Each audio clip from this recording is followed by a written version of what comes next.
A ver, preguntas así en el examen. Síntomas. No se sorprendan. ¿Cuál de los siguientes no es síntoma? ¿Cuál de los siguientes es síntoma? O signo, o lo que sea. Edema. ¿Qué era el edema? En el intersticio. Y clínicamente, ¿cómo sabíamos que había edema? En el examen físico, ¿qué encontrábamos? Signo de fobia. Eso. Así de simple es edema. Siguiente tema. Definición. Edema en sentido amplio se ha definido como la acumulación excesiva de fluido en las células, tejidos o cavidades serosas del cuerpo. ¿Qué cavidades serosas? Ya, derrame pleural. ¿Qué más? Peritoneo, muy bien, así. ¿Qué más? Pericardio. Esas son. Cuando escuchen policerositis, ¿qué creen que sea? Policerositis, ¿qué creen que sea? Múltiples cavidades. Múltiples derrames. Por ejemplo, que tenga derrame pericárdico, pleural y ascitis. Eso se ve en enfermedades inmunológicas más probables. ¿Ya?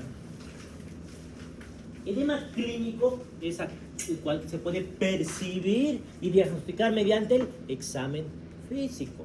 Significa que hay un edema que no vamos a ver. En el examen físico no vamos a encontrar. ¿Por qué?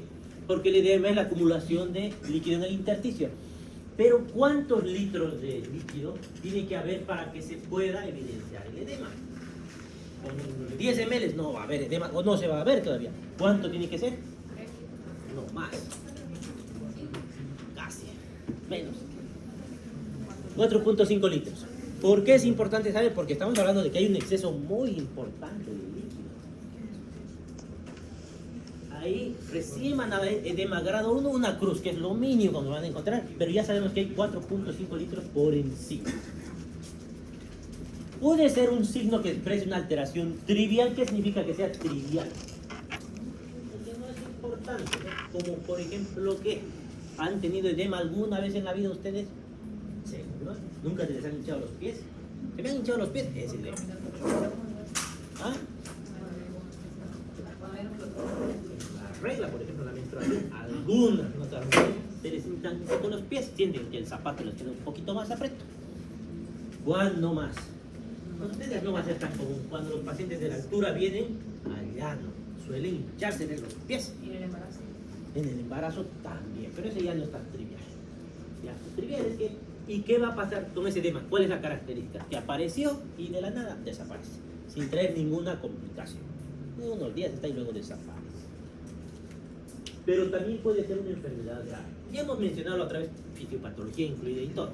¿En qué situaciones podemos encontrar edema? Por ejemplo, insuficiencia hepática, ¿qué más? Insuficiencia renal y la otra, la insuficiencia cardíaca. ¿En la insuficiencia cardíaca por qué aparecía el edema? Porque no hay A ver, ¿qué significa insuficiencia cardíaca? que el corazón no tiene la suficiente fuerza para hacer su trabajo. ¿Cuál era su trabajo del corazón? Bombear sangre. Si no bombear, piensen que bombear, cuando hay una inundación usan una bomba, ¿no? ¿Para qué?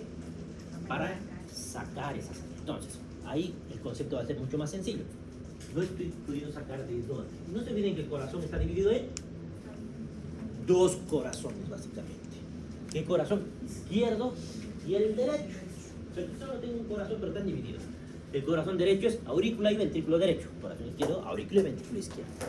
El corazón derecho, ¿de dónde bombea esa sangre? ¿De dónde está sacando esa sangre? La sangre que le llega, ¿de dónde le llega a ese corazón derecho? De las venas. Y si no puedo bombear, ¿qué le va a pasar a esa sangre? Va a acumular. ¿Y cómo voy a notar que está acumulando esa sangre? ¿Dónde se va a notar eso? En las venas. Y entonces, ¿qué voy a tener?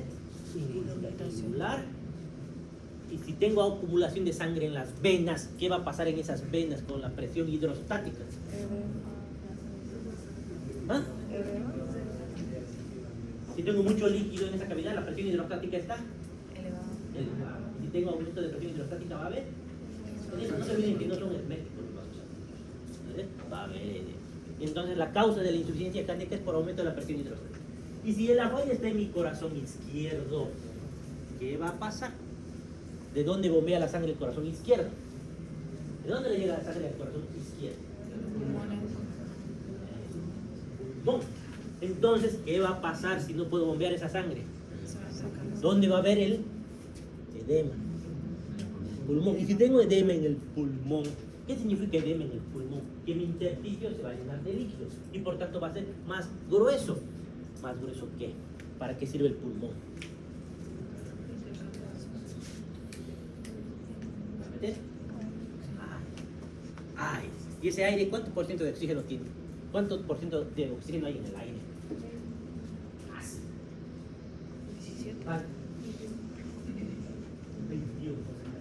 ¿Cuánto oxígeno tiene? 22.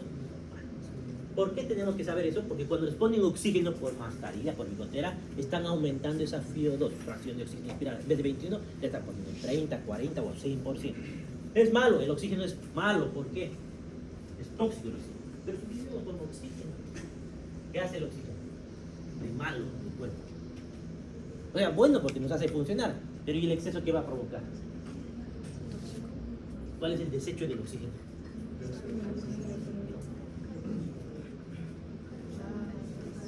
Radicales libres. Los radicales libres oxidan. Ustedes están envejeciendo ahora cada minuto porque están metiendo oxígeno a su cuerpo, están oxidando. Y eso hace que es una parte del proceso de envejecimiento, no todo. Entonces es malo puede fibrosar el pulmón incluso el oxígeno. Pero hay que saber cuánto es el oxígeno normal. Ahora, entonces su pulmón sirve para meter aire. ¿Cómo entra el aire? A través de la boca entra hacia dónde, o de la nariz, ¿hacia dónde entra el aire? Salud.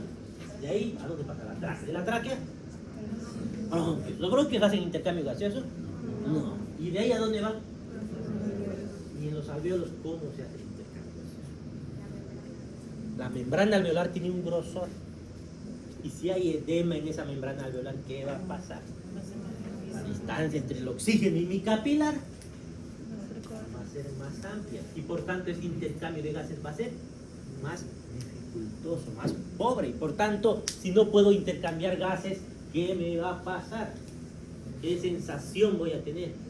De disnea. Y por eso en insuficiencia cardíaca izquierda, el paciente se queja de disnea. ¿Y cuándo empeora esa disnea? Cuando el paciente está echado. ¿Por qué? ¿Dónde tiene edemas el paciente con insuficiencia cardíaca durante el día? ¿Dónde se va acumulando por gravedad? Abajo de los pies. Las piernas están hinchadas. Y cuando se echa, ¿qué creen que pasa con eso? Ya no hay tanta presión hidrostática. ¿Qué va a pasar con el líquido entonces si ya no hay tanta presión hidrostática? Porque ya se ha equilibrado. Echado el paciente. ¿Va a volver? ¿A dónde va a volver? A la circulación general. Y si vuelve harto líquido de golpe a la circulación general con un corazón insuficiente y por gravedad, va a volver a hacer edema en otro lado. Y ya está echado. En la espalda, en los pulmoncitos. Los pulmoncitos se van a llenar de líquido. El paciente está durmiendo tranquilo y de repente va a empezar a faltar el aire. ¿Y qué va a necesitar? O va a empezar a toser, o se va a necesitar sentar, o va a dormir con varias almohadas para que eso no suceda. Ya está claro. Insuficiencia cardíaca es por aumento de la presión hidrostática. Insuficiencia renal, ¿por qué tenían edema? ¿Cuál era el problema del riñón? ¿De qué depende la presión? Hidrostática y la otra era la coloidosmótica. ¿Qué es? ¿Cuál más que todo? Ya, el riñón que no funciona elimina orina, proteína, orina en espuma, ¿no? ¿Usted orina en espuma? Sí, como se ve. Está perdiendo proteína. Si pierde proteína, ¿qué va a pasar? Vale, una presión coloidosmótica y por tanto va a haber edema. Y no solo eso, ¿para qué más sirve el riñón?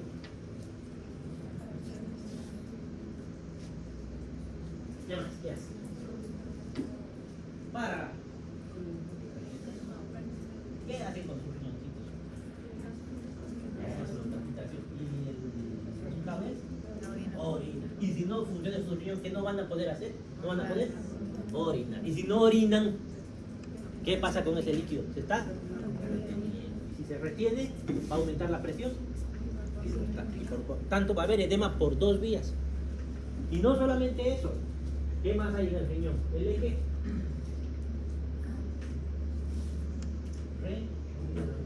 renina, eso, porque no funciona ese riñón, ese que está activado todo el tiempo. Paciente con insuficiencia renal está en hiperreninemia. Es como que se desorientara el riñón y hagan lo que hagan, siempre está elevado eso. ¿Y cuál es la cascada final del eje renina-angiotensina-aldosterona? Aldosterona. ¿Qué hace la aldosterona? ¿Qué retiene? Y el sodio, ¿qué retiene? Entonces, más presión hidrostática, más retención de líquidos, más edema. ¿Ya? Insuficiencia hepática. Si mi hígado no funciona, no se produce albúmina. Si no produzco albúmina, voy a tener, y por tanto voy a tener edema. Ahora, aquí hay una particularidad. Más que edema generalizado, hacen ascitis, porque el hígado se fibrosa y no pasa el líquido ahí. Hacen aumento de la presión hidrostática aquí solamente. No vamos a meternos mucho en eso. No vamos. Hasta ahí tenemos las causas más o menos generales, las 3 causas más comunes, pero hay muchas más. Por ejemplo, si no como bien, soy un niño que vivo en un país en vías de desarrollo donde casi no hay comida, más que todo no hay proteína, ¿qué le va a pasar? Desnutrido. ¿Qué tipo de desnutrición conoce? Eso, ¿y el otro? Más.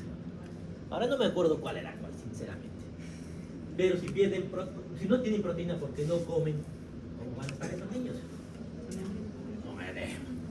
Desnutrición también puede provocar edema por falta de consumo de hierro. Y en realidad es proteína lo que están comiendo. Cuando comen carne, ¿qué están comiendo? ¿Alguna? ¿Qué comen? Comen y ¿qué le pasa a las proteínas?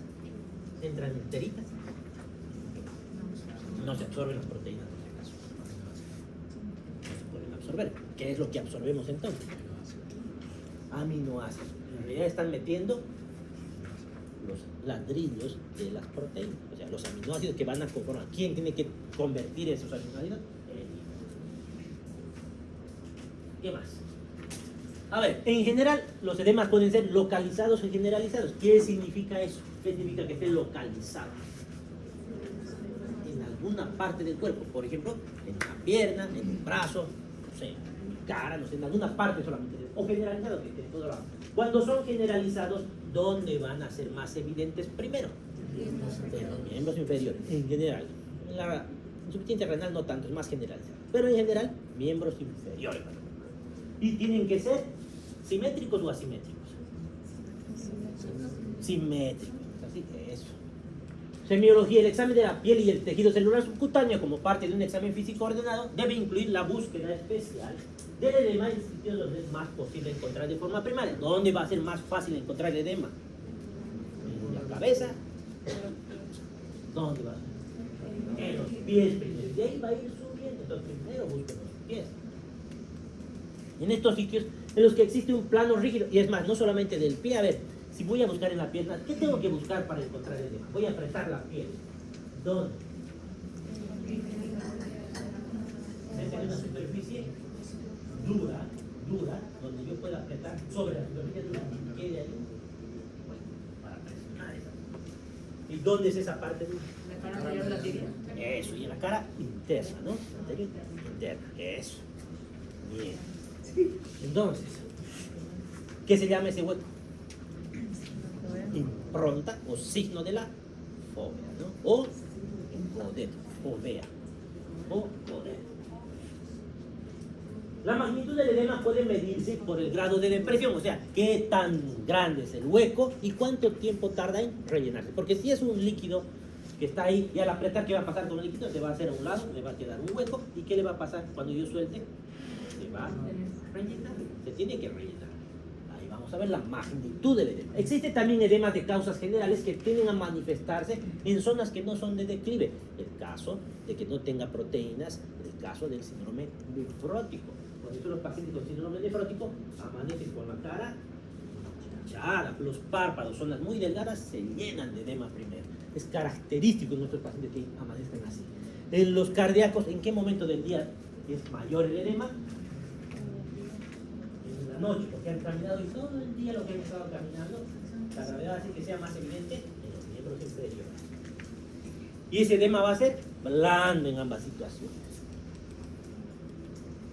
El examen blando.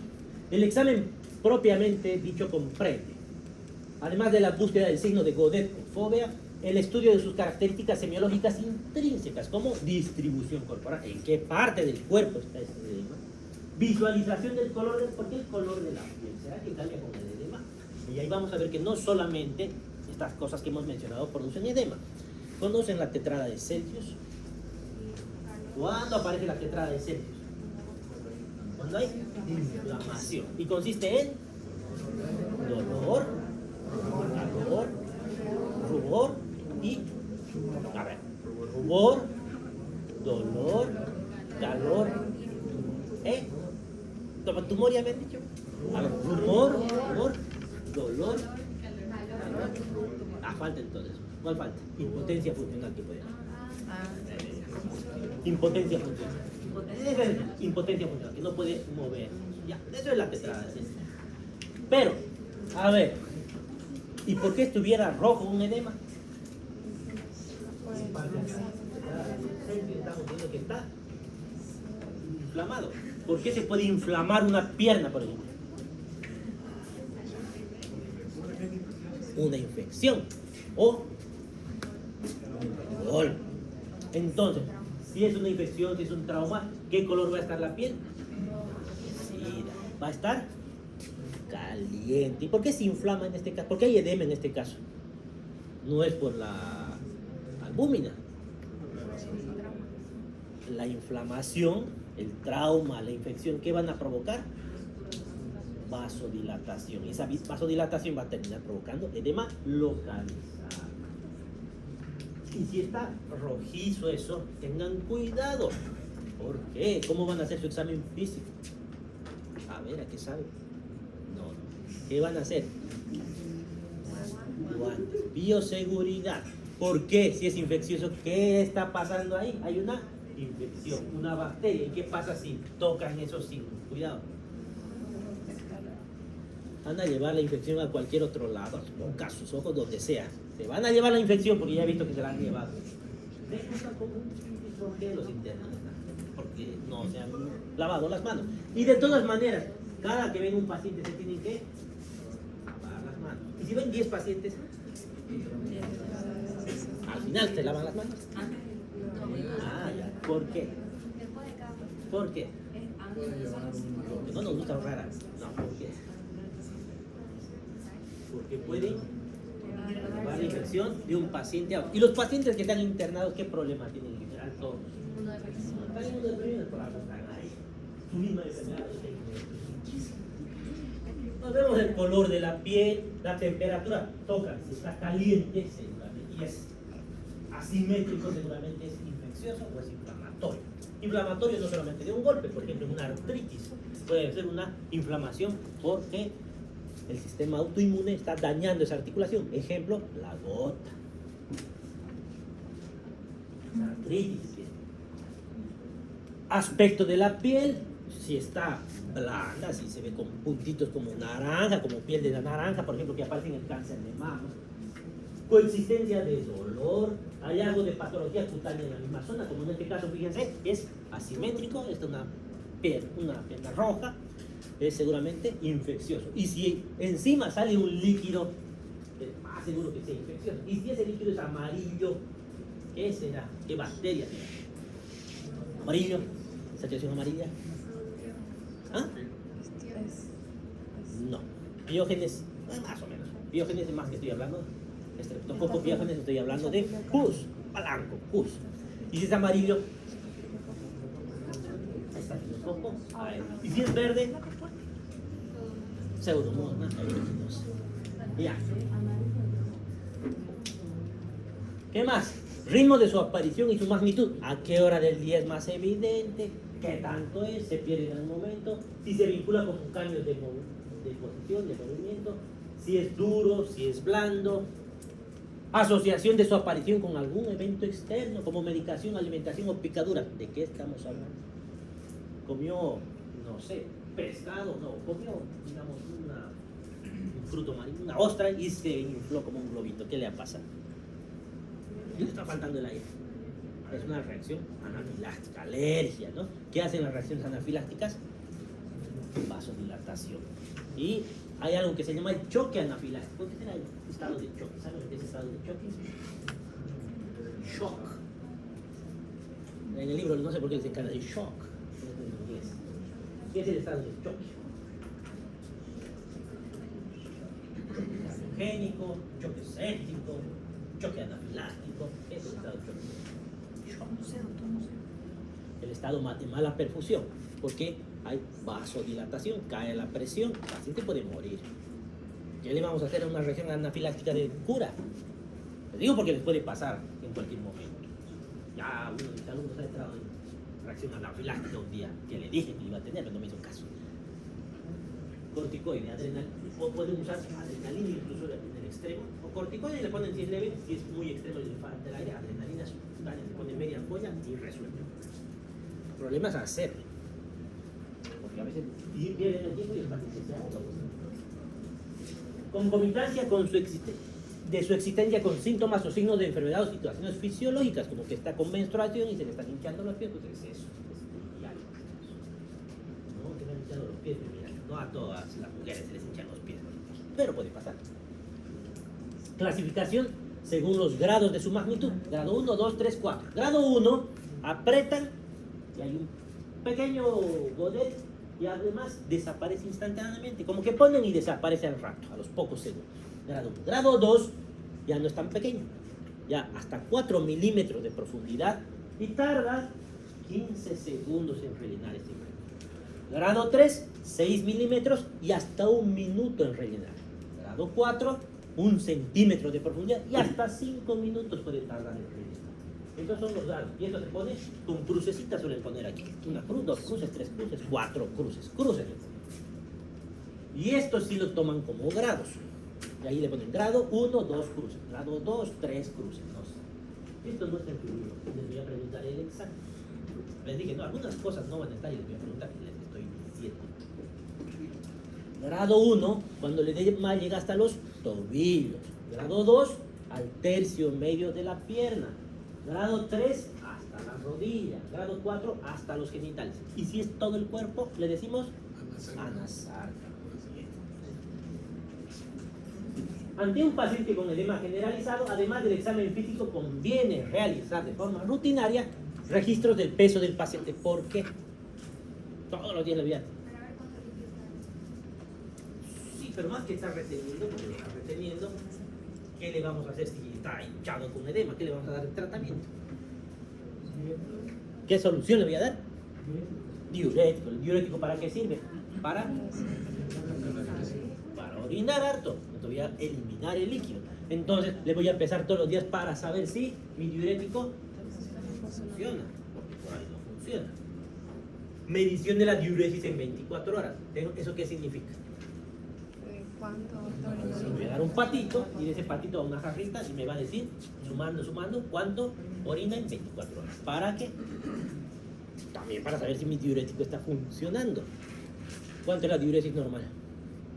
3 a 5 Ah, ya acabo de escuchar. Bueno, ¿cuánto? Litro y medio. Litro y medio. Vamos a ver si es cierto. Porque en realidad eso es para los periodistas. Para los médicos eso es 1 ml kilogramo peso. Vamos a ver si es cierto. Calculemos, ¿cuánto quieren que pese su paciente? ¿Por qué todos dicen 72? Hasta eso está más interesante. 72 kilos. Si dice 1 ml kilogramo peso hora, ¿cuánto sería? Primero calculamos cuántos kilos tiene. Si dice 1 ml kilogramo peso, ¿significa cuánto? 72 ml kilogramo peso hora. ¿Cuántas horas tiene el día? ¿Qué tenemos que multiplicar? 72 por... ¿Cuánto les sale?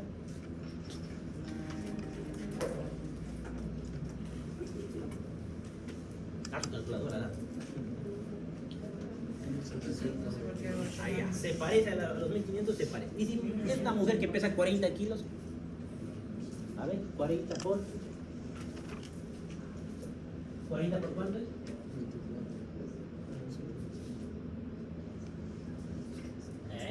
10, para ella eso es normal. Para el otro 70 es normal. Así que es más eficiente que decir 1,5 litros, ¿no es así? Y ya, ionograma plasmático. Esto no es semiología. Ionograma no vamos a hacer semiología, menos urinario. Albuminemia, que es ver cuánto de albúmina hay en sangre, no es semiología. Nos olvidamos, pero para que sepan por qué sirve, por qué deberíamos medir ionograma. ¿Qué es el ionograma? Por curiosidad, no le voy a preguntar en el examen. ¿Qué es el ionograma? Para ver iones. Iones en sangre. ¿Qué iones hay? Sodio, potasio. Ya, ahí dice sodio. Ya. ¿Cuál es el que se pierde cuando orinan mucho? No. ¿Cuál? Potasio. ¿Y si no orinan, cuál se acumula? Potasio. Si orinan mucho y se pierde potasio, van a hacer hipocalemia. Es lo mismo, hipocalemia. Y si tengo hipocalemia, ¿qué me va a pasar? ¿De qué me voy a quejar en hipocalemia? Acalambre. Y si empeora, ¿de qué más me voy a quejar? Uno de los potasio. Arritmias cardíacas. Y si baja más todavía. Paro en diástole, si mal no me equivoco. Y si sube mi potasio, ¿de qué me voy a quejar? Arritmias. Y si siguen subiendo, en sístole esta vez. Sí, así es. Lo mismo, paro es paro. Después de los calambres, ¿qué más me va a pasar con el hipocalemia? Antes de las arritmias. No me muevo nada. Ya me han pasado varios pacientes, me han llegado así, quietos. Muevo así apenas. Hasta uno se me resbaló de la camisa. Parálisis flácida por hipocalemia. Y si se dejan de mover, ¿qué puede pasar antes de que hagan paro cardíaco? ¿De qué se puede morir? ¿Por pasar? Puede parar la oxigenación. No la oxigenación. O sea, Sí. no deja de respirar. No voy a poder inspirar. ¿Por qué? ¿Qué músculo se está paralizando? El diafragma. Eso. Mira, el edema puede ser duro, no solamente blando. No hay signos de la fobia, es duro. ¿Cuándo va a ser duro? Cuando en realidad no es líquido. ¿Qué más puede haber aparte de líquido? El mixedema es mucopolisacárido. Pregunto en el examen, ¿vale? Deben de preguntar eso. Mucopolisacárido. Y eso estamos hablando del hipotiroidismo. O puede ser también proteínas, pura proteína ese edema. ¿Esa proteína por qué? Porque hay linfedema, no se está drenando la linfa. ¿El linfa qué es? ¿Por dónde se drena? Por los linfáticos. Entonces tienen situaciones primarias y secundarias de linfadenopatías. Primaria es que el problema, de aquí para adelante en todas las enfermedades, cuando decimos que es primario, ¿a qué se refiere? ¿Dónde está el problema? En los linfáticos. Cuando decimos que es secundario, ¿dónde está el problema?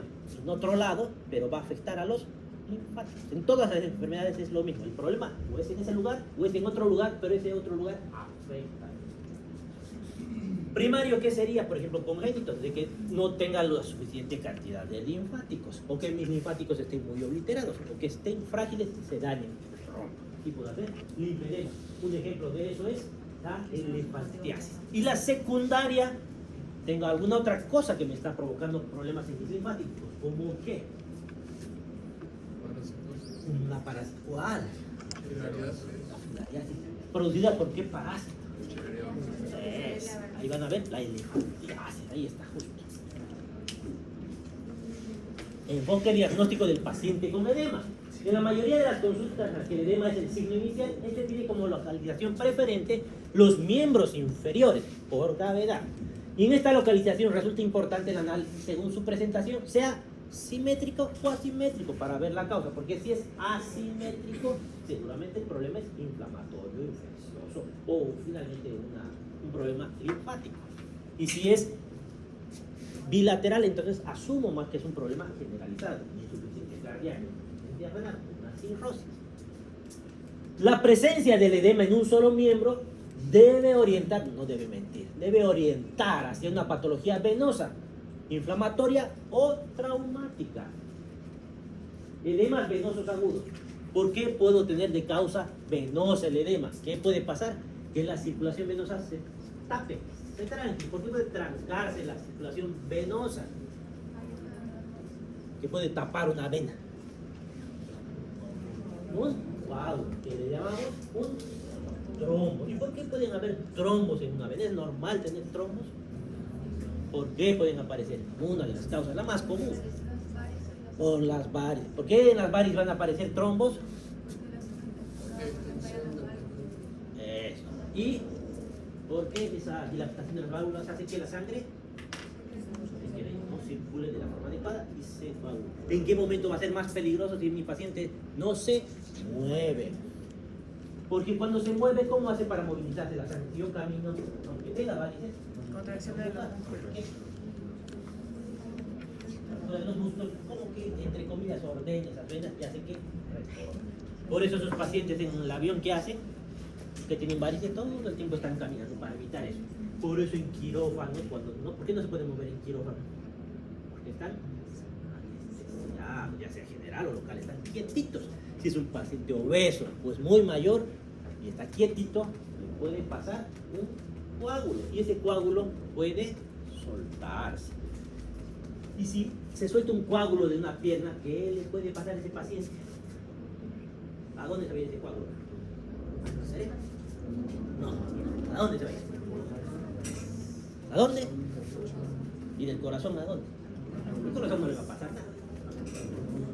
A los pulmones. Y si se tapa un vaso del pulmón, ¿qué se llama eso? Un infarto pulmonar, una trombosis pulmonar, un tromboembolismo pulmonar. Y si se infarta mi pulmón, va a dejar de funcionar ese pedazo. ¿Para qué sirve el pulmón, hemos dicho? Ya. Y si se infarta y no realiza el intercambio gaseoso, ¿de qué se va a quejar el paciente? ¿Me falta el oxígeno, el vadero? ¿Qué le va a decir? Ajá, se va a quejar de disnea. Y esa disnea va a ser paulatina o va a ser de golpe. Dependiendo de nada, ¿qué le ha pasado al paciente? ¿Cuándo es un de golpe? ¿Un infarto ha sido súbito o ha sido paulatino? Entonces, su paciente postquirúrgico, si de repente les dice, me falta el aire, ¿en qué piensan? En un tromboembolismo, que puede ser fatal si no toman las medidas. A veces ni 2 minutos ya se han por este motivo. Linfedema, ya hemos mencionado linfedema. Edemas inflamatorios y traumáticos ya hemos mencionado también. Y fíjense, color de la piel, las características y si hay secreciones. Van a ver en los hospitales, se ve harto. Celulitis, digamos. ¿Por qué celulitis? Brigipera. ¿Por qué es celulitis? Inflamación de quién? De las células. No, ¿de qué es entonces? Celulitis. Del tejido celular subcutáneo, de las células. Y si es el tejido celular subcutáneo, ¿de qué estamos hablando? Debajo de la piel. ¿A qué más le dicen celulitis? ¿Han escuchado? Porque también está inflamado por la grasa, pero es diferente. Este mecanismo de celulitis es bacteriano. ¿Ya? No confundan esa celulitis con la celulitis de la grasa. Por si acaso la grasa es inflamatoria también, pero también hay un tipo de celulitis así. Edemas simétricos son habituales en la insuficiencia cardíaca, cirrosis o en el síndrome nefrótico. El síndrome nefrótico lo vamos a ver más adelante de memoria. El síndrome nefrótico se caracteriza por proteinuria, hipoalbuminemia y hipercolesterolemia. En su momento, ahora no. Pasamos a astenia. ¿Qué es astenia? Oiga, astenia. No tienen fuerza, están cansados. Introducción. El cansancio es una de las molestias que refieren más a menudo en la consulta, como el dolor. Casi todos los pacientes enfermos están con astenia. El primer problema que resuelve el médico es definir si el paciente le está diciendo cansancio a lo que creemos que le está diciendo, porque muchas veces confunden el cansancio con la disnea. Muy común.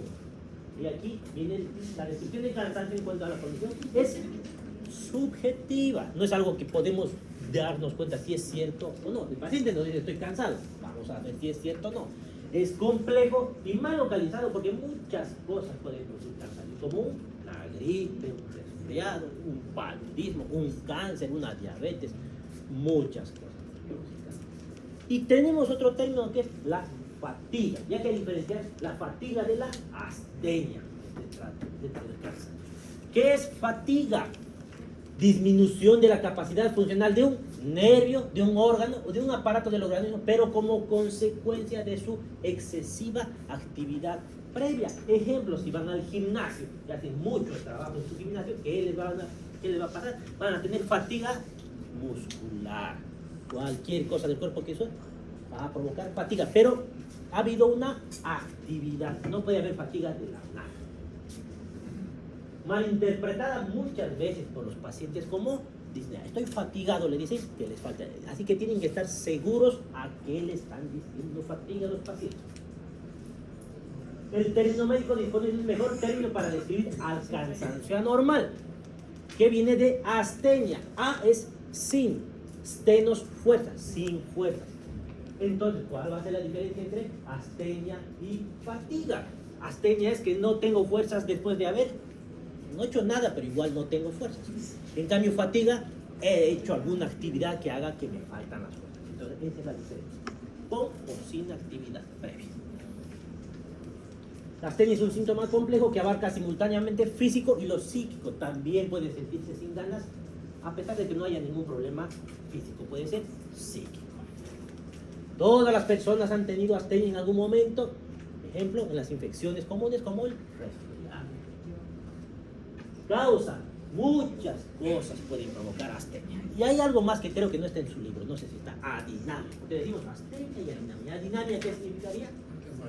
Sin movimiento. Entonces, astenia y adinamia, ¿qué significaría? Que está cansado y que casi no se mueve. Eso es lo que significa astenia y adinamia.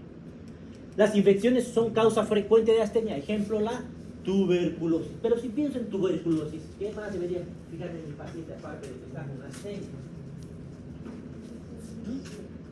Sudoración nocturna. Tos más de 15 días. Más de 15 días. Eso es sintomático respiratorio. ¿Y qué más debería fijarme? Sudoración nocturna. Sudoración nocturna. ¿Qué más? Eso, que está desnutriéndose. Está caquesco muchas veces. Los despertares inducidos por episodios reiterados de apnea. ¿Qué es apnea? ¿Qué es disnea? ¿Qué es taquipnea? Bueno, ¿qué es bradipnea? Entonces, apnea es sin respirar. ¿Se puede vivir sin respirar? Bueno, se puede. Es que no nos referimos a que no respira nada. Nos referimos a que está respirando así. Y de repente, así respira un buen rato. Luego vuelve a respirar. Tiene periodos de apnea. ¿Han escuchado que digo disnea, apnea? Así se dice. No se dice disnea. ¿No me creen? Vean todos los cursos de todos los países del mundo cómo dicen disnea. Solamente aquí escucho decir disnea. Por la razón. Les van a criticar alguna vez que digan, pero escuchen. Ustedes crean su propio criterio. No me crean nada de lo que les digo. Nada de lo que les digo. Me crean al 100%. Ustedes están en obligación de ir a revisar si lo que les he dicho es cierto. Porque ¿qué puede haber pasado? O que me acuerde yo mal, o que me haya desactualizado, o que ese día por algún momento estaba pensando en otra cosa. Todos, no solamente de mí, de todos sus docentes, no les crean 100%. Tendrán más experiencia y todo, pero siempre lean, estén seguros de que es cierto. ¿Ya? Entonces, apnea puede ser responsable de cansancio con somnolencia durante la actividad diurna. Y aquí hay el síndrome de Pickwick, se llama. El síndrome de Pickwick es una enfermedad, bueno, donde el paciente está obeso. Ese paciente obeso, ¿cómo duermen los obesos? ¿Se han dado cuenta? ¿Qué hacen cuando duermen? Roncan, ¿no? ¿Por qué roncan? ¿Por qué es el ronquido? Porque el paladar blando, el pelo cae, y al caer obstruye la vía aérea, porque tienen grasa hasta ahí. Eso hace que ronquen. Ahora, estos pacientes también entran en apnea. Roncan y además hacen apnea. Están respirando. Y de repente dejan de respirar, hacen apnea. Y si tienen apnea, ¿qué les va a pasar si continúan su apnea? Van a morir. ¿Qué hace el cuerpo para que no se mueran? Entonces, ¿qué van a hacer? Pic, uy, más adelante está escrito. Y de repente van a empezar a respirar de golpe. ¿Y qué pasa si se despiertan? ¿Están yendo al sueño REM? Y así sucesivamente. ¿Alguna vez han entrado al sueño REM? No han entrado al sueño REM. Y si no entran al sueño REM, ¿qué no están haciendo? No están descansando. Todo el día van a estar con sueño. Las neoplasias, sobre todo en sus periodos avanzados, pueden provocar astenia. Una neoplasia, ¿por qué puede provocar astenia? ¿Qué es una neoplasia? Es básicamente un cáncer. ¿Por qué produce la astenia? Eso, los tumores tienen que ser fuertes y sanos y están consumiendo toda la energía de ese organismo. Y por tanto están con astenia y adinamia. Manifestaciones clínicas. El paciente asténico muestra una actitud pasiva, con disminución de la iniciativa y rápido agotamiento. Desde el primer contacto, ¿qué era la facies? Actualidad, simetría, Color. Eso. Y los gestos expresan desgano antes de las facies. Se nota que el paciente tiene una facies asténica.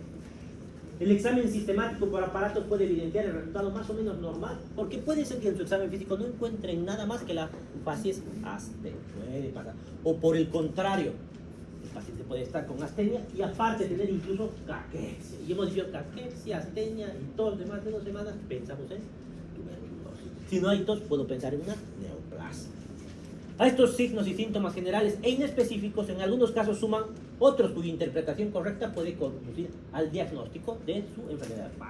Ejemplo, si tengo astenia, tengo ingurgitación yugular, tengo edema, si tengo disnea, voy a pensar en una insuficiencia.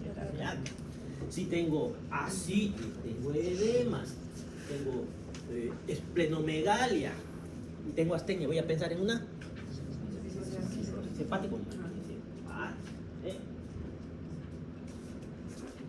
Así la detección de fiebre, ya que es una adenopatía. Ya hemos hablado de adenopatía. Los daños se deben palpar, se pueden palpar.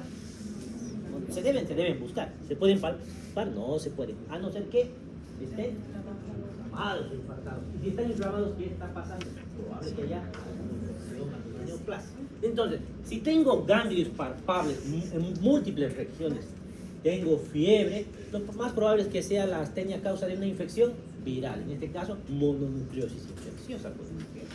Mononucleosis infecciosa. Una hepatoesplenomegalia plantea la posibilidad de una hepatopatía crónica. Ojo con eso, el hígado, la cirrosis, la hepatopatía, primero es grande y luego se achica con cirrosis. La ingurgitación yugular, que es esta, más estertores crepitantes, no lo vamos a entrar mucho en el tema, no es el momento, pero son básicamente ruidos en los pulmones. Ingurgitación yugular, edemas, me hace pensar en insuficiencia cardíaca. El temblor fino y la taquicardia sugieren que haya hipertiroidismo. Enfoque diagnóstico. Enfrentarse a un paciente con astenia como síntoma principal plantea el desafío especial para el médico. Esto obedece a las siguientes causas. Muchas cosas pueden provocar astenia y es poco objetivable y difícil de medir. Entonces eso nos dificulta para saber cuál es el origen de la astenia, porque muchas veces no van a llegar al diagnóstico, por más que investiguen. Pasamos al siguiente tema. Pérdida y ganancia de peso. Introducción. El peso corporal es una variable biológica que resulta de ¿qué? De lo que ingresan de alimentos y de lo que consumen el gasto energético. ¿Cómo se consume el gasto energético? Con actividad física. Si comen mucho y no hacen actividad, ¿qué va a pasar? Van a engordar. Si hacen mucha actividad y no comen, ¿qué va a pasar? Van a adelgazar. Antes de considerar las modificaciones de peso, es necesario realizar una exhaustiva evaluación del estado nutricional. Es complicado. Nosotros podemos inferir que un paciente está obeso solo porque está con aumento de peso, pero no siempre es cierto. Tenemos el ejemplo de los luchadores de sumo. Un luchador de sumo está obeso. Ustedes miren su masa corporal. La mayoría es músculo, porque tienen que mover semejante peso de otro luchador de sumo tienen que tener harta fuerza, y para tener fuerza, ¿qué necesitan? Músculo. Son ejemplos que les doy de excepciones.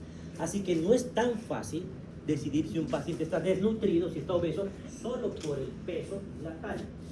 Pero lamentablemente eso es lo que tenemos en el examen físico, no tenemos otras cosas más. Entonces, en base a eso comenzamos a trabajar. Valoración del estado nutricional, anamnesis alimentaria. ¿Qué significa eso? ¿Qué le vamos a preguntar? ¿Qué come? ¿Cuándo? ¿Cuántas veces come? ¿De qué hora? ¿A qué horas come? ¿No? Normalmente, ¿cómo describiría? Que sea algo normal. Dieta rica, variada, balanceada en lípidos, proteínas, carbohidratos, repartida y 4 comidas al día. Eso es lo normal. Dieta rica, variada, balanceada en lípidos, proteínas, carbohidratos, repartidos en 4 horas al día. Eso deberían poner en su historia clínica la mayoría de las veces. ¿Qué puede pasar si no es así? Por ejemplo, un vegano. Le va a faltar proteína. ¿Cómo vamos a describir? Dieta pobre en proteínas, repartida en 4 comidas al día, si es que no es así. Y así, con eso pueden ir trabajando todas las situaciones que se planteen. Por ejemplo, alguien que no come mucha carne, pero está comiendo fideo y dulces. Carbohidratos y dulces en calorías. Eso. Bien, examen físico. El examen físico, ¿qué es básicamente? Van a ver su peso y su talla.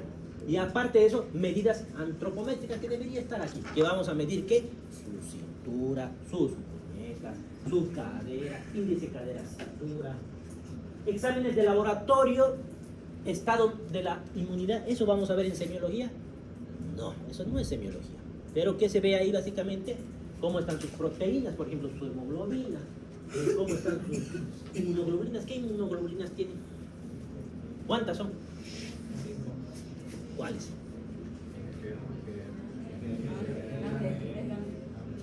Es más fácil así, ¿no? T, A, M, ya, más o menos. Está bien. ¿Para qué sirve cada una? Les pregunto ya. Ya, digamos. ¿Y para qué sirven? Para las defensas. ¿Dónde se producen esas inmunoglobulinas? Normalmente a nivel hepático se pueden producir y terminan en riñones. Por ello son inmunodeprimidos estos pacientes. Anamnesis alimentaria, ya hemos mencionado. Y además tenemos que preguntar el peso habitual. ¿Qué significa peso habitual? Está viniendo con una enfermedad. Historia natural de la enfermedad actual. ¿Qué necesitamos saber? ¿Cuál era su peso antes? Normalmente, ¿cuánto suele pesar? Porque por ahí le pesan, ahora está con 60 kilos, pero hace un mes antes de que inicien sus problemas, durante 10 años ha pesado 90 kilos. Entonces, su peso habitual sería 60 kilos y el actual sería 60 kilos. Además hay que ver los cambios de apetito y la ingesta. Puede haber un paciente que coma mucho y baje de peso. Si como mucho, porque voy a bajar de peso. Puede o no puede. Puede. Y vamos a ver más adelante. Ejemplo, un diabético descompensado que come y va a bajar de peso de golpe. Ni siquiera tal vez sabía que era diabético. Vamos a explicar por qué. Hipertiroidismo también come y está bajando de peso. Examen físico. Peso, altura, grosor del tejido celular subcutáneo que se mide con el plicómetro. No es algo tan fácil de hacer. Porque la grasa en realidad hay que medir incluso en una piscina de forma especial. Pero lo poco que podemos hacer en consultorio, el plicómetro, que es básicamente aprieto cuánta grasa puede haber. Palidez de la piel. ¿Por qué palidez de la piel? En realidad estoy evaluando el grado de anemia. No es sinónimo anemia de desnutrición, por si acaso. Pero podría haber en desnutrición anemia. Cambios en el cabello. Aquí viene el signo de la bandera, por ejemplo. Una bandera. Me voy a encontrar en el signo de la bandera. Cabello largo, por lo menos. Que aquí el color sea negro. Un poquito más abajo, justo como línea, como una bandera, se vuelva pelirrojo. Otra línea más abajo se vuelva rubio. Pero qué cuidado tengo que tener al preguntar al paciente: ¿usted se tiñe el cabello? Si no se tiñe, esos cambios de color, signo de la bandera, son signos de desnutrición y nos están mostrando en qué momento ha empeorado esa desnutrición. ¿Qué más vemos? Queilitis angular. ¿Qué es queilitis angular? Que quiebra la piel justo en el ángulo de la boca. Les ha debido pasar alguna vez cuando han ido a hacer travesuras en los fines de semana. Deshidratación, han consumido bebidas alcohólicas, queilitis angular. ¿Qué más? Estomatitis son las aftas orales. Depapilación lingual. Básicamente se están perdiendo las papilas gustativas. Edema con signos de la fobia. Atrofia muscular. ¿Por qué atrofia muscular? Porque no comen, pues no tienen aminoácidos. Hay disminución de la masa muscular. Ascitis. Hepatomegalia grasa. Ya sabemos eso. Mediciones antropométricas. Índice de masa corporal. Con esto nos vamos a guiar en general. Y el índice de masa corporal tiene una fórmula. ¿Qué fórmula es? Vamos a hacer un ejemplo. Paciente de 70 kilos y 1,70 de talla. Calculen su índice de masa corporal. 1,70, 70.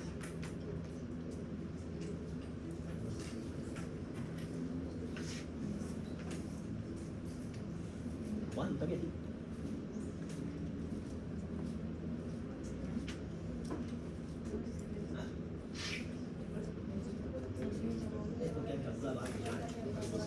Talla al cuadrado, ¿qué significa? ¿Cómo calculan talla al cuadrado? Si mide 1,70, ¿qué hace? 1.7 por 2.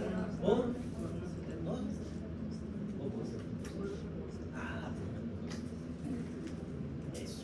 Ahora calculen de nuevo, ¿qué ha salido? ¿Ah? 4. Estamos cerca del sobrepeso. Esa supuesta medida de si mido 1,80 tengo que pesar 80 kilos, si mido 1,50 no es cierto. Es una cosa, pero no es cierto. Ya se van a dar cuenta.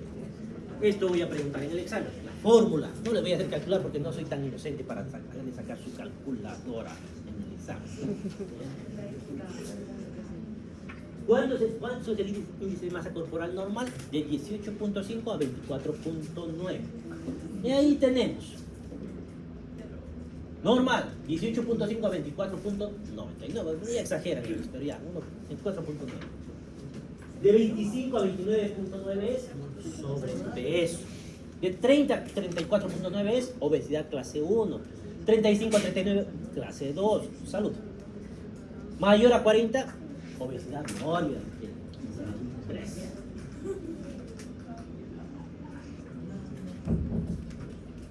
Circunferencia, otra pregunta de examen. Los pacientes se les mide a la altura del ombligo les medimos. ¿Por qué? Porque si el paciente varón supera el 102 o la mujer el 88 centímetros, tiene aumento del riesgo cardiovascular. ¿Por qué? Tiene que ver su ombligo, altura con su riesgo cardiovascular. Si tengo más de 102 significa que estoy con obesidad abdominal, grasa ahí. ¿Qué significa? ¿Qué tiene que ver eso con cardiovascular? ¿Qué significa? Infarto o accidentes cerebrovasculares. ¿Por qué? ¿Qué tiene de malo que tenga grasita? ¿Ah? Si tiene mucha grasa, ¿qué más está buscando?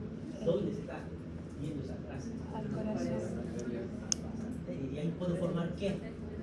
Placas ateromatosas. Y mi placa ateromatosa se puede ver, y si se rompe, me puedo. Eso. Y es mucho más riesgoso en este tipo de obesidad. Y ese número, en el nombre nos obligan a memorizar. Bueno, yo también lo voy a obligar. En el examen voy a preguntar eso.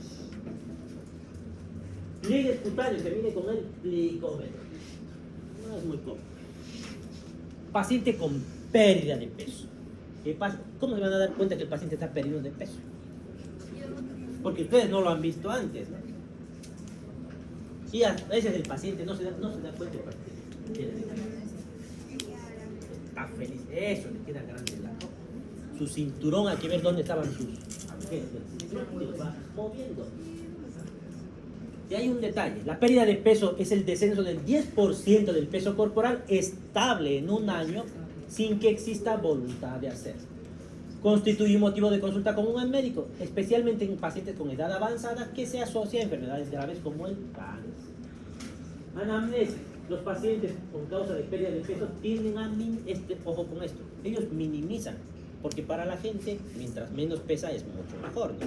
Entonces cuando bajan de peso no le toman importancia, no se dan cuenta o piensan está bien. A través de los pacientes que empiezan a aumentar de peso, que exageran, estoy aumentando 30 kilos cuando han aumentado 3 o 4 kilos. Entonces son los extremos que hay que tener cuidado en la anamnesis. Las preguntas que se hacen son, ¿esta pérdida de peso es voluntaria o involuntaria? ¿Cursa con apetito aumentado o disminuido? ¿Obedece a una alteración de su dieta? ¿Cuál es la magnitud del peso perdido? ¿Hasta qué punto ha cambiado el peso corporal durante su vida adulta? ¿Cuánto tiempo ha estado perdiendo peso el paciente?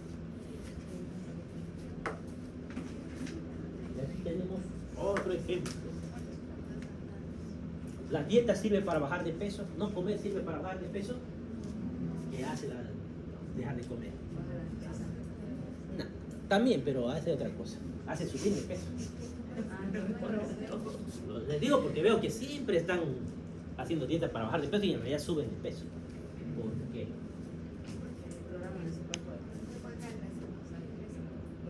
Cuando hacen dieta, ¿qué les pasa a esa dieta? No está comiendo, ¿qué hace? Busca energía. No, cuando dejan de comer, ¿de dónde sacan esa energía? De la grasa. La grasa, empieza a comerse su grasa. ¿Eh? Bajar de peso, está todo bien. ¿Qué más se come aparte de la grasa? ¿Dónde hay más energía? En la proteína. ¿Dónde está la proteína? Se comen su músculo y su grasa. ¿Van a bajar de peso? Van a bajar de peso. Pero el cuerpo, una vez que bajen de peso, ¿qué va a hacer? Necesita recuperar su estado basal. ¿Qué significa el estado basal? Como estaban al principio. ¿Y cómo va a recuperar su estado basal? Va a volver a comer o va a recuperar y va a almacenar. ¿Se puede almacenar músculo? No, porque para eso tienen que consumir aminoácidos, hacer ejercicio. Entonces, ¿qué van a aumentar? Van a volver al mismo peso, pero más que músculo van a llenar de grasa. Ese tiene un problema. La grasa ocupa más volumen que el músculo, por tanto van a engordar más. Y segundo, si no tienen músculo, el músculo ¿cómo hace para existir? ¿Qué necesita como sustrato? Calorías. Harta caloría, harta energía. Solo por estar el músculo presente ahí, va a comer harta caloría. Y si no tengo músculo que consuma, ya no tengo quien consuma todas las calorías que estoy ingresando. ¿Y qué va a pasar? Voy a hacer más grasa todavía. Es el efecto rebote. Para bajar de peso, ¿qué tienen que hacer normalmente? Ejercicio. Más músculo, menos grasa, por si acaso. Eso es conceptos básicos. Hay muchas otras cosas más complicadas, pero en general les explico para que no cometan sus familiares o pacientes los mismos errores. Es decir, existe una excepción de adelgazamiento voluntario que sí constituye una patología, porque hemos dicho algo de que no. Y este caso es el de los pacientes que restringen su alimento en el contexto de una anorexia nerviosa. ¿Qué es anorexia nerviosa? Ellos se ven gorditos cuando son delgados y dejan de comer de forma voluntaria. Y ellos no avisan, porque según ellos están gorditos. Ahora, la diferencia entre anorexia y bulimia, ¿cuál es? Anorexia no comen, bulimia comen, pero vomitan a la fuerza. ¿Y cómo se van a dar cuenta que su paciente tiene bulimia? Pues no les va a avisar. ¿Y acaso lo ven en el baño? ¿Qué van a ver? ¿Qué van a encontrar en los dientes? Caries. ¿Por qué? Porque cuando vomitan, ¿qué le está pasando al vómito? Es ácido. Ese ácido daña el esmalte. No es que van a ver el esmalte, porque no es tan fácil de ver el esmalte, pero van a ver que empiezan a hacer caries más fácilmente, porque han perdido el esmalte que les protege de las caries. Pérdida involuntaria de peso con apetito incrementado. Podemos tener el hipertiroidismo. Estos pacientes, como dijeron hace rato, comen harto, pero por su metabolismo acelerado, pues van a bajar de peso. Diabetes mellitus descontrolada, que les he explicado el otro día. ¿Qué significa diabetes descontrolada? ¿A qué suena eso? No está controlada mi diabetes. ¿Qué es la diabetes? Es una enfermedad. ¿De qué? ¿A qué afecta la diabetes? ¿De qué se quejan los diabéticos que les está subiendo? Eso, la glucosa. No solamente eso, es más complicado. Pero podemos empezar con eso, que el aumento del azúcar. Pero es producido por una alteración del manejo de los carbohidratos. Es más complejo, es metabólica esta enfermedad. Y si aumenta el azúcar, ¿por qué está aumentando el azúcar en la sangre? ¿Ah? Puede ser o por falta de insulina o por alteración en los receptores de la insulina, que no tengo la cantidad o son malos mis receptores. Y si no tengo insulina o no está funcionando bien mi insulina, ¿qué va a pasar con esa glucosa? No entra a la célula. Y si no entra a la célula, ¿de qué se va a nutrir esa célula? Va a empezar a consumir la grasa. Y si consume grasa, empieza a adelgazar y muy rápido. En una semana pueden bajar. Esa es la diabetes descompensada o descontrolada. Se refiere a que en esos momentos su azúcar está muy alta. Cuando está controlada, ¿cómo está su azúcar? Normal. ¿Cuánto es lo normal de azúcar? ¿Cuánto es lo normal del azúcar en sangre? De 75 a 115 algunos textos, y otros incluso dicen hasta 100, hasta 99. Depende del texto, porque algunos manejan el término de resistencia a la insulina, otros dicen prediabetes. Va a depender de eso. Mala absorción. ¿A qué se refiere mala absorción de qué? Síndrome de mala absorción, de que no absorbe los alimentos. Y para absorber los alimentos, ¿qué tengo que tener? ¿Quién absorbe los alimentos? ¿Qué parte del intestino? Las velocidades. Y si no tengo velocidades por algún motivo, ahí tengo síndrome de la mala absorción. ¿Y qué va a tener el paciente clínicamente? ¿De qué se va a quejar? Diarrea. Todo el tipo de diarrea. O esteatorrea. Esteatorrea es que entran al baño y están flotando sus heces fecales. Grasa, básicamente. Adelgazan, diarrea y demás. Feocromocitoma no es algo que... ¿Saben lo que es? No han debido escuchar nunca eso. Es un tumor de suprarrenales que está en alguna parte de las suprarrenales, producen catecolaminas. Estas catecolaminas hacen que se libera adrenalina, noradrenalina, dopamina, y eso hace que los pacientes estén hipertensos, nerviosos, con crisis de ansiedad y que engorden. Yo se los menciono, pero no es algo que les vaya a preguntar en el examen porque es bastante raro y difícil de ver. Catecolaminas. Las catecolaminas, ¿cuáles son? Adrenalina, noradrenalina, dopamina. Marcado incremento en la actividad física. Si hago mucho ejercicio, seguramente van a bajar de peso. Pérdida involuntaria de peso con disminución del apetito. Hay cáncer, infección por VIH, el SIDA per se puede provocar disminución de peso. Endocrinopatías, enfermedad pulmonar y cardíaca. Interesante, porque un paciente con insuficiencia cardíaca o un infarto va a bajar de peso. ¿Qué tiene que ver el corazón con el peso? No que el peso provoca, sino el gasto cardíaco. ¿Y eso qué va a provocar? La disminución del gasto cardíaco. ¿Para qué sirve el gasto cardíaco? ¿Qué es el gasto cardíaco? No es la cantidad de latidos, algo más. La cantidad de que expulsa el corazón por minuto. ¿Y eso sale de dónde? Multiplicando la fracción de eyección ventricular por la frecuencia cardíaca.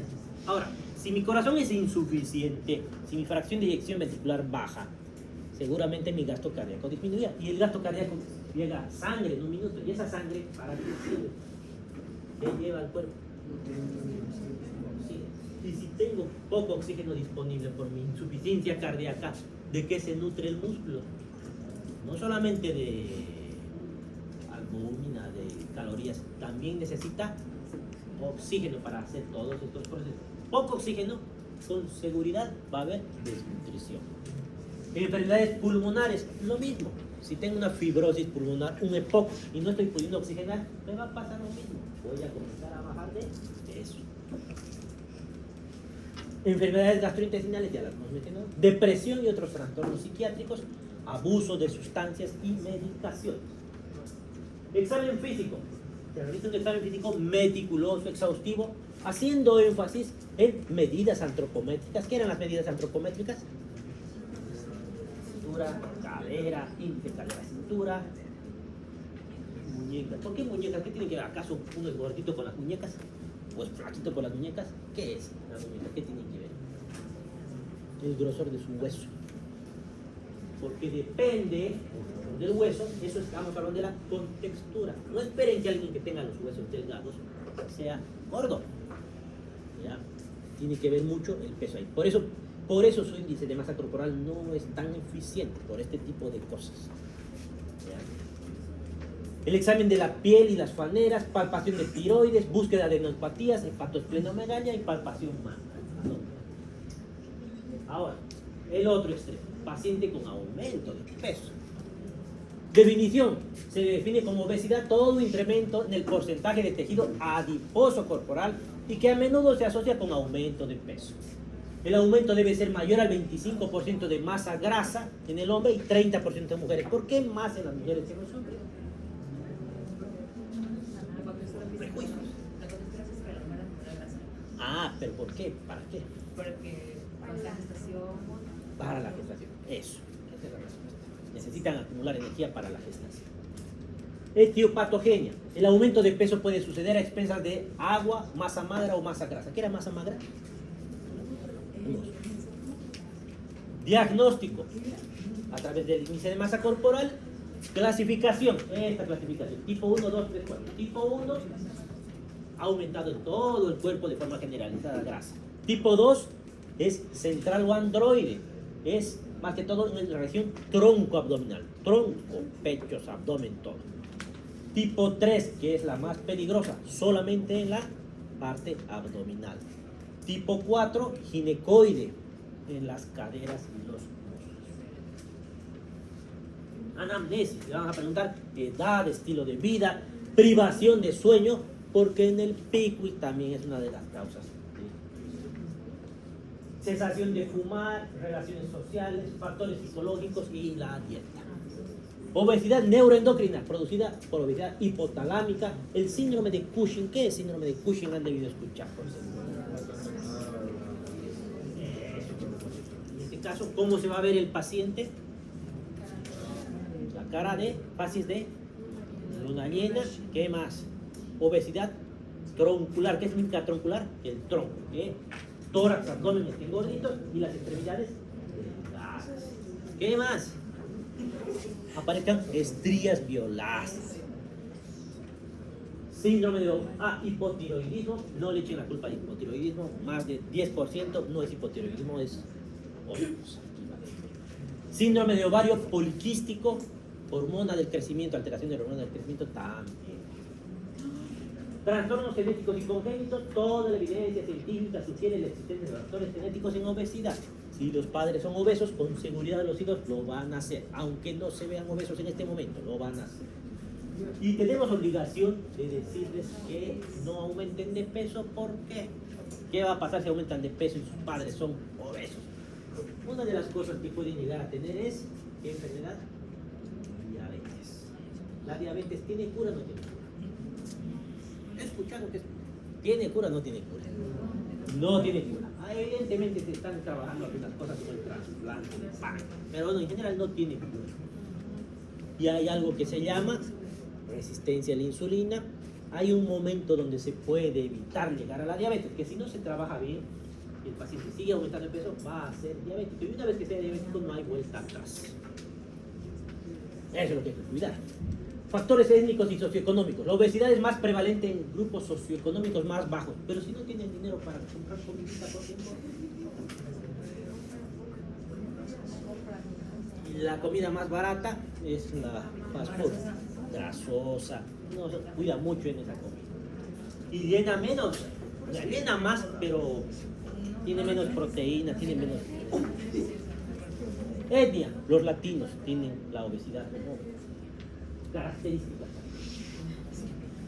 Examen físico: peso, talla, índice de masa corporal, distribución de la grasa, perímetro, cintura, índice, cintura, cadera, pliegues cutáneos, diámetro sagital, piel y faneras, búsqueda acantosis nigricans. ¿Qué es acantosis nigricans? Manchas oscuras en la piel, en el cuello, en las zonas de roce, que nos están diciendo que el paciente tiene resistencia a la insulina y que puede llegar a ser diabético si no cambia sus hábitos de vida. Hirsutismo. ¿Qué será hirsutismo? Eso voy a preguntar en el examen. Igual lo voy a llevar más adelante. Hirsutismo es que las mujeres tengan crecimiento de vello tipo androide. ¿Qué significa eso? Que les salga barba. No les estoy diciendo un pelito para aquí, otro por barba. ¿Qué más? Que tengan vello púbico como romboide. No uno que otro pelito por ahí perdido, no, como el hombre. ¿Qué más? Que tengan en zonas del cuerpo, en el tórax, donde no deberían tener. Ahí en los pechos llenos de pelo. No es uno que otro perdido por ahí, que eso es normal. Estoy hablando de pelo como de los hombres. A eso se le llama hirsutismo. ¿Y por qué será eso? Porque hay un trastorno del balance hormonal. Hipertricosis es que cuando sale hombre, mujer, quien sea, es demasiado pelo. ¿Han visto esos que tienen pelo en la cara? Vamos a ver más adelante. Estrías nacaradas. Eso estamos hablando ya de obesidad, ¿no? Cambios bruscos de peso. Medición de la tensión arterial. Los obesos tienen tendencia a ser más hipertensos. Comorbilidades relacionadas a la obesidad. Digestivas, dispepsia. ¿Qué será dispepsia? Dificultad para la digestión. Eso significa eructos, gases, distensión abdominal, dolor abdominal. Hernia hiatal, que vamos a ver más adelante lo que significa. ¿Qué más? Diverticulosis más adelante, esteatosis hepática, litiasis. ¿Qué es litiasis vesicular? Es el esto. ¿Cálculos dónde? Cardiorrespiratoria, disminución de la capacidad pulmonar, apnea del sueño. Ahí está la enfermedad de Pickwick, así se escribe Pickwick. Hipertensión arterial, tromboembolismo pulmonar, osteoarticular, artrosis. ¿Qué es artrosis? Degeneración del cartílago articular. Normalmente común en rodillas más que todo. Hiperuricemia, hablamos gota. Ginecológica, infertilidad, alteraciones del ciclo menstrual como amenorrea. ¿Qué es amenorrea? Y lo primero que piensa en una paciente con amenorrea es metabólica, diabetes tipo 2, dislipidemia, síndrome metabólico, que es un paso antes de la diabetes tipo 2. Listo. Pregunta también, ¿qué sería eso? Dislipidemia es alteración de los lípidos en la sangre, que pueden considerarse elevados o disminuidos, pero en medicina generalmente consideramos que están aumentados. Hipertriglicemia, hipercolesterolemia, dislipidemia.